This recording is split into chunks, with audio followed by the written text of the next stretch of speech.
The start of a 6-game homestand for the Philadelphia 76ers. In the past, they've had a home court advantage. Can they find their way back to that?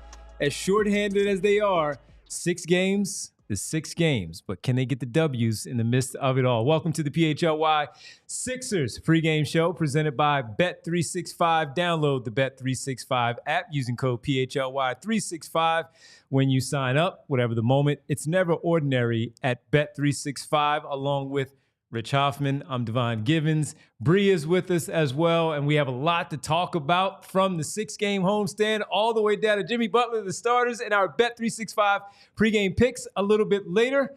Rich, how you doing, man? I'm good, man. I'm good. Birds are in the Super Bowl. We got some basketball to talk about in between now and then. Feeling pretty good. Feeling pretty good. And again, what way to start things off with us having to hang out with each other for basically a week and a half with Bree as we have a 6-game homestand here. And again, I mentioned it just at the top that this team in the past, man, when you would come to Philadelphia, you would generally expect them to win those games. 41 of those games, they're winning anywhere from 25 to 30 of those games. Absolutely. Pretty much on a regular when it comes to the seasons for the Philadelphia 76ers. But due to the injuries that they've had, not an excuse, of course, but it's just a fact. The team has not been good enough, partly because of the injuries. This is no longer a true home court advantage. The fans still show up to do their part, but the players, unfortunately, the game-ending result hasn't been what we're accustomed to. But 7-13 at home. And that's not them. Maybe it's normally 13-7 we would look at it, or 15-5 in that case. But that is not where they are right now. So when you look at them right now, Rich, I'll just ask you right out of the gate, how important is it for them to at least attempt for this stretch to try to make sure that this is, in fact, as best as possible before the trade deadline, a true home court advantage? I mean, it would feel a lot better if Paul George was playing in this game. I agree. I actually jammed my pinky last week, man. I didn't need an MRI and all the things he needed. In fairness, I did it in my house, getting my pinky jammed in the doorway instead of PG. It still hurts, man. It wasn't good. It wasn't good. Still hurts. I was typing through the pain, all that stuff too. So don't say I wasn't playing hurt. But yeah, I mean, his pinky injury, that's the story of the season so far, man. It's like we can't have nice things, right? They start to play a couple nice games at the end of that road trip when they did not have PG. Maxey keeps it somewhat close against Indy and Milwaukee. Yep. And then last weekend they play 2 really good games, right? They played one of the most fun games of the season against Cleveland, and then they back it up with a pretty tough back-to-back, and then they win in Chicago, and Tyrese Maxey seems like he's starting to figure it out. And then, of course, Paul George gets the injury. He also gets stuck in traffic. I am very curious, what kind of route was he taking? I don't know where he lives. Maybe he lives on Broad Street, but the fact that he was just dead in the middle of the Eagles celebration. Rich, he had to be on the GPS. The GPS had to take him. But when it takes you, it still tells you traffic is heavy, right? Traffic. When I get ready to go home or go somewhere and I have to go to Broad Street when we leave here, it says moderate, heavy, something along those lines. You cannot tell me that GPS did not tell him unless he just ignored it and said, I know where I'm going. I've been here long enough. Bad idea.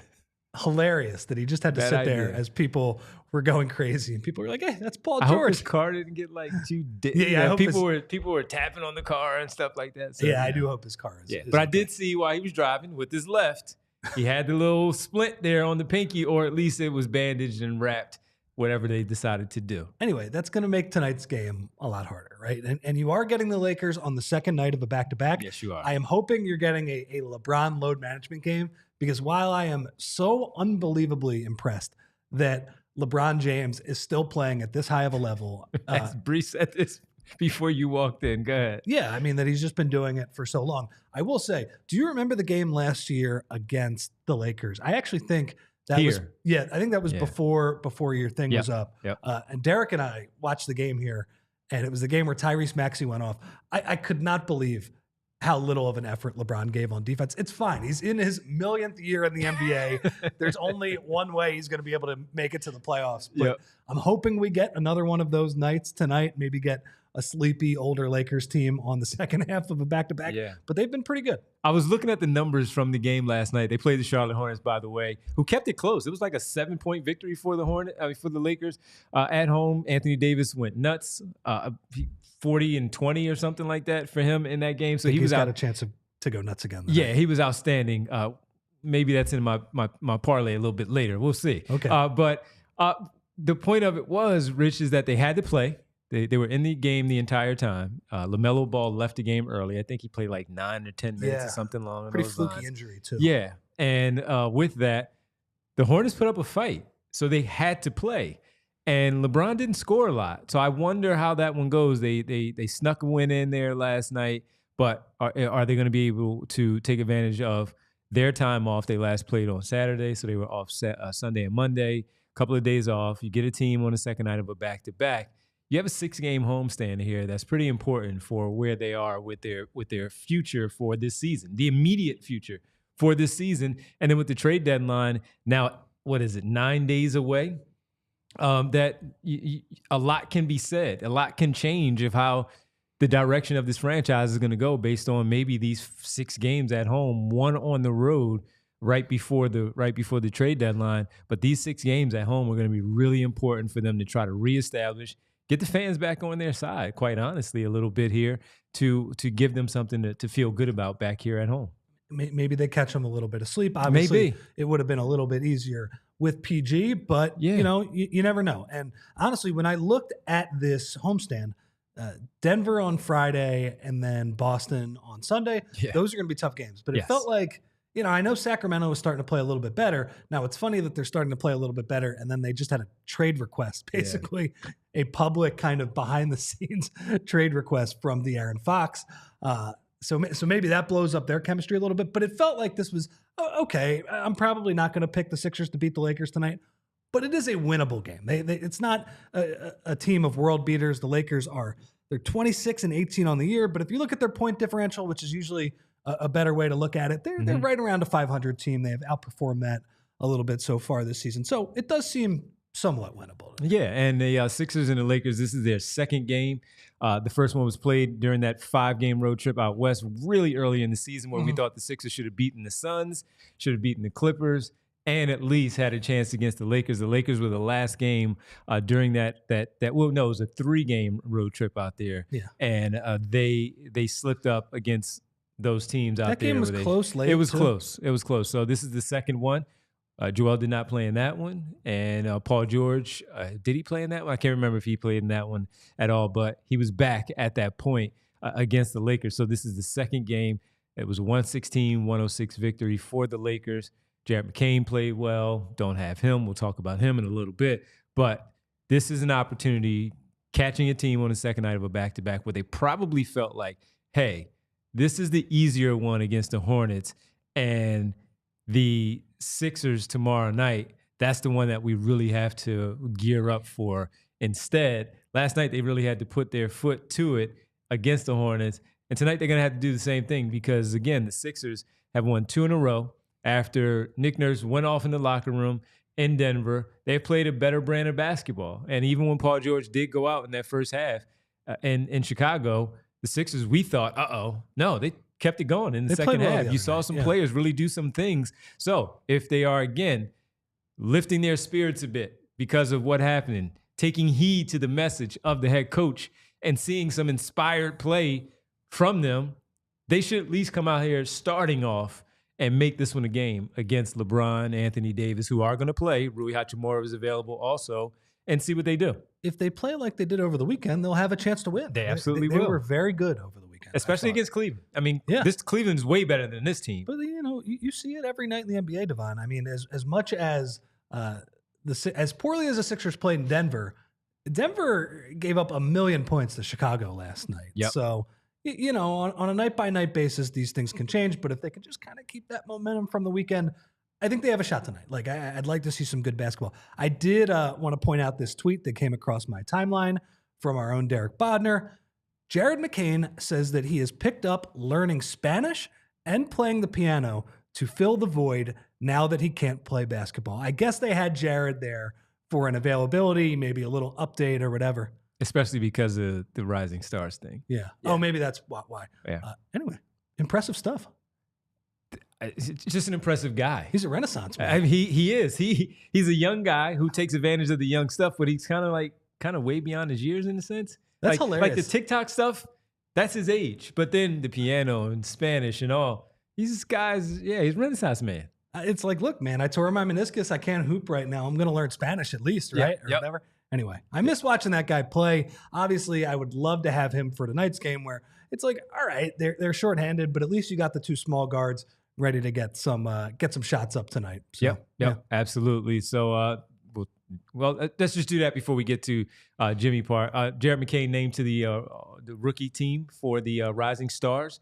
Happy to see that they acknowledged it, even in 23 games he played this season for the Sixers. But he was phenomenal in those 23. He was clearly going to play in this game. He was clearly going to represent the Sixers and most likely be the only representative during All-Star Weekend because of the slow start and the unfortunate season that they're currently on, 10 games under 500 with a 17-27 record. But with it, I was happy to see, because I wasn't sure that they were going to do that.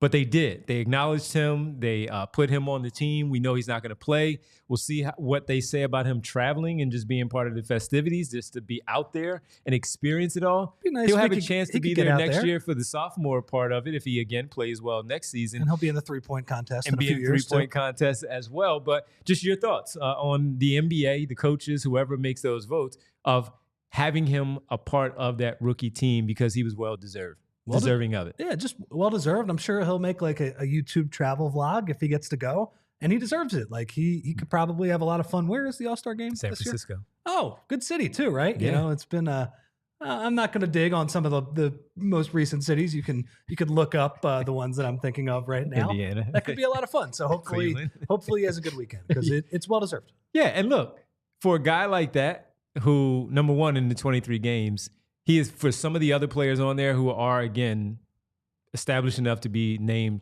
and deserving of the honor, even his numbers in the 23 games, better than theirs in the 23 games, and they've played probably way more than he has. And then when you talk about bringing some awareness in general, with his vlogging and the TikTok and all that stuff, some fun, Jared. He's probably going to bring some more attention to it. Go annoy some All-Stars. Yes, go do it. Yeah, be a part of the NBA TV, TNT, ESPN, all that stuff. Yeah. Have a microphone in the camera. Yeah, they'll mic him up on the bench probably. Go for it. Yeah, go for it. Good stuff. All right, let's get to a guy. We talk about a current in Jared McCain. Let's talk about a former. Could he be a current? Trade deadline, 9 days away. We already know Jimmy Butler, as of yesterday, suspended indefinitely by the Miami Heat. He's out. Haywood Highsmith in the starting lineup. He said, hell no. And they said, okay, cool. You're going home. And because of that, today we get another update. Now, reminder, everybody, you've been following the trade deadline for years. So you know, if you've read Rich's coverage in the past, you've listened to his podcast in the past, him currently here, conversations that we've had on the radio in general, that this is it. This is where this stuff really starts to heat up. The buzz is out there. Fox, you mentioned him. We're going to talk about Jimmy Butler, courtesy of Vince Goodwill of Yahoo, with a report about Jimmy Butler and Philadelphia maybe linking again. Let's hear what Vince Goodwill with J.A. Adande. J.A. Hall of Famer J.A. Adande. Let's hear Vince Goodwill talk about Jimmy Butler and the Philadelphia 76ers. That Philly quietly could not be quite a anymore for Jimmy Butler, and a Paul George for Jimmy, sort of straight up. I don't think they make exactly the same, but theoretically, it would be a Jimmy for Paul George swap. I believe I've heard this, that Joel Embiid, who still loves Jimmy Butler, is pushing for them to reacquire Jimmy Butler, knowing that Jimmy is out there. But here's the other side of that, J.A. Adande. Paul George was told by management or ownership, we wouldn't trade you year one of this deal. So there's so many different iterations. I'm not saying that Joel Embiid is pushing for Paul George to be traded. I'm saying that Joel Embiid is pushing for them to acquire his buddy, Jimmy Butler. But can you even trust Joel Embiid, who can't get on the floor? Yeah, for Jimmy Butler, is that what you'd want to sign up for? Is that where you would find your joy? He wasn't wearing Philadelphia 76ers colorway shoes, right? He's wearing those Phoenix Suns colorways. All right. Again, Vince Goodwill from Yahoo, along with Hall of Famer J.A. Adonde, speaking on the potential interest from the 76ers with Jimmy Butler and the Paul George piece of it. First of all, quietly, no more, again, because as SB says, quiet means that he made it up, and there's why no other reporters are talking about it. But we have to talk about it because he did, based on his information, get this reporting. It's something that, it has not been reported elsewhere, and I'm not saying SB is wrong. You're allowed to have that opinion, but it is something that I have certainly kicked around in my head, just Absolutely. like Jimmy wants out. All right, what would be the matching salary? Well, there's really only one way to do it. And let's be clear. In the offseason, when the Jimmy Butler stuff that we all talked about, Rich, we know that Joel wanted Jimmy Butler back here in Philadelphia. That's no secret. It's not a secret. It's not a secret. Yeah. So part of the issue here is that I don't think Miami would want Paul George. No. I think they are settling Devon on the best draft pick and kind of role player package they can get, because the big deal for them is they don't want money that goes past next year. Yes. 2 free agencies from now, they have the chance to get a bunch of cap space, and there are a bunch of free agents available.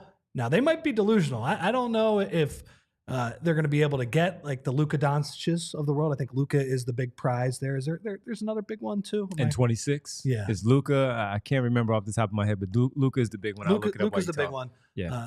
Hey, they've done it before, but the star players don't often reach free agency now. That's not usually the way it goes. Frankly, Paul George was one of the biggest stars in recent years to move via free agency. It just does not happen for the top guys. So could you find a third team? Could there be a team like Golden State maybe that can send Miami what they want? They will take on Paul George's long contract. I don't know. For me, it's a no. I do not want Jimmy Butler back here. I think the way Jimmy Butler played in Miami, that's over and done with. He rubbed it in the Sixers' face. He rubbed it in the Sixers' face in the playoffs a couple of times too. Yep. I wondered how he was going to age on that contract 5 years ago. How is he going to be able to play? His 30s, unbelievable stuff, a couple of unbelievable playoff runs. But I think he wants to play for Phoenix, Devon. It's not really just because, okay, they have Kevin Durant and Devin Booker, because frankly, like that team, it sounds better when you talk about the individual players than their situation and their spot in the standings. No, I think he looks at Matt Ishbia and says, okay, that guy is already all in. That guy has already traded all of his picks, all of his stuff. Yeah. And that dude, and I will give Ishbia credit for this, like he will be willing to spend into the second apron, which, by the way, like that might not be smart, but he will kind of double down on this strategy. I think that's why he wants to play in Phoenix. He sees that money is available, that next contract. Now, the Sixers, you might just say, all right, we could get him off the books at least after this year. He might get that contract somewhere else. I don't want to deal with any of that. No. I don't want to deal with any of that. I don't know where that money is available for him. He's a great player. I'm not even saying that he couldn't have another great playoff run. He barely plays in regular season games anymore. We saw some of that in Philadelphia. Like, he is the definition of the Draymond Green 16-game player. But the other half of that is... But the playoffs, though... That's what I mean. A 16-game player. Like, he is a playoff riser. Yes. But for the regular season and for a team where the other guy is having trouble staying on the court as well, I just don't want to do it. I don't blame you. I don't either. I will ask you this, though. Is there any way that they could find like a third team, make it it's a bigger deal where Paul George does not have to go to Miami, and Miami does get what they want, and Jimmy Butler does come to Philadelphia, and Daryl Morey, who we know is very creative, can work some things out, and somehow you have the big four in a sense, and just kind of recreating that Sports Illustrated photo when Jimmy was here before with all five of JJ, Jimmy, Simmons, Embiid, and 12, where they were all here together. Is there a way to do that? I don't think there is. Okay. I think you need PG's salary to match. It's not I don't disagree. I just I had to go to the other side. It's not even wanting PG. It's just I don't think they can get up to that number. And also, Devon, from compared to back then, the rules have gotten even more restrictive in terms of like what you're able to trade. Paul and Jimmy almost make the same amount of money, so that's like one of the rare one-for-one. And the other beautiful part about that was you had JJ Redick on a 1-year deal, which was a balloon payment. Yes. Tobias Harris was coming in as a guy who had 1 year. He was on the final year of his deal, and Jimmy Butler the same thing. So you're talking totally different contractual structures for these players overall. We're talking 4 max players, really, because Jimmy is still technically under contract even beyond this year. He just wants an extension. And as you pointed out, Phoenix is the ideal candidate. I can fleece this guy because this guy he's paying. And by the way, Bradley Beal has the outgoing money where Phoenix may no longer be interested. And if you can find some other team, Chicago Bulls maybe, that would take Beal back. Well, you got to convince Beal. You got to convince Beal because he had that no trade clauses in the LeBron NBA. James and Bradley Beal. How about that? What right? a league. How about that? And good job, Washington. Good job, Matt Ishbia, for taking that in. Seriously.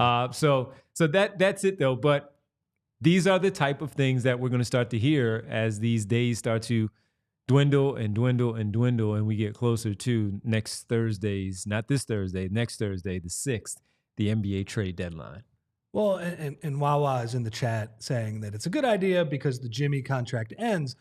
They don't want PG for the next 4 years. I understand that, but I also think if Jimmy knows that you're not going to give him that contract, I think you're stepping into the same thing that's happening in Miami, right? Mm-hmm. Like he's been willing to, stand up to Pat Riley and, Heat culture, Eric Spoelstra, all that stuff. I don't think it gets any better here is my point. I understand that. I understand the idea of, okay, we could get off the money a little bit faster, but I think any team that trades for him has to have a contract. What do you rate that? Do you rate that as a mistake that they let him go when they did that summer 5 years ago now, Jimmy Butler? What do you mean? Of course it was a mistake. I mean, some people didn't want to pay him, though. I know, and I was one that was on the fence, but of course it was one of the worst decisions they've ever made. Yeah. Awful. Mm-hmm. Yeah, I always love doing those shows of which one is the worst of all the moves that they made during the Embiid era. That's way up there. Yeah, it's probably top 3. Yeah. Yeah, no doubt. Way up there. And obviously, if you say, okay, they drafted Fultz over Tatum, or whatever. Yeah. I mean, I actually don't think they would have been able to draft Tatum because I think they made Boston. You made the deal. Boston was like, hey, who are you taking? And the Sixers had to say, we're going to take and Fultz. You can't burn bridges like that. But, obviously there are some big moves. Obviously Simmons, could you have taken Jaylen Brown? Obviously Jaylen Brown took a little while to go. That wasn't realistic at that time. No, I mean, it was a disaster. But my point is that was a disaster, but I don't think signing him 5 years later is going to right that wrong. Yeah. That's all. Yeah. No, I totally agree. It was a disaster. I mean, he rubbed it in their face in the playoffs. But look, this was the reason, and Rich is absolutely right. And we see Rich P in there. What up, Rich P? He would say he'd rather have Jimmy long-term than PG. It's between those two. Here's the thing, though.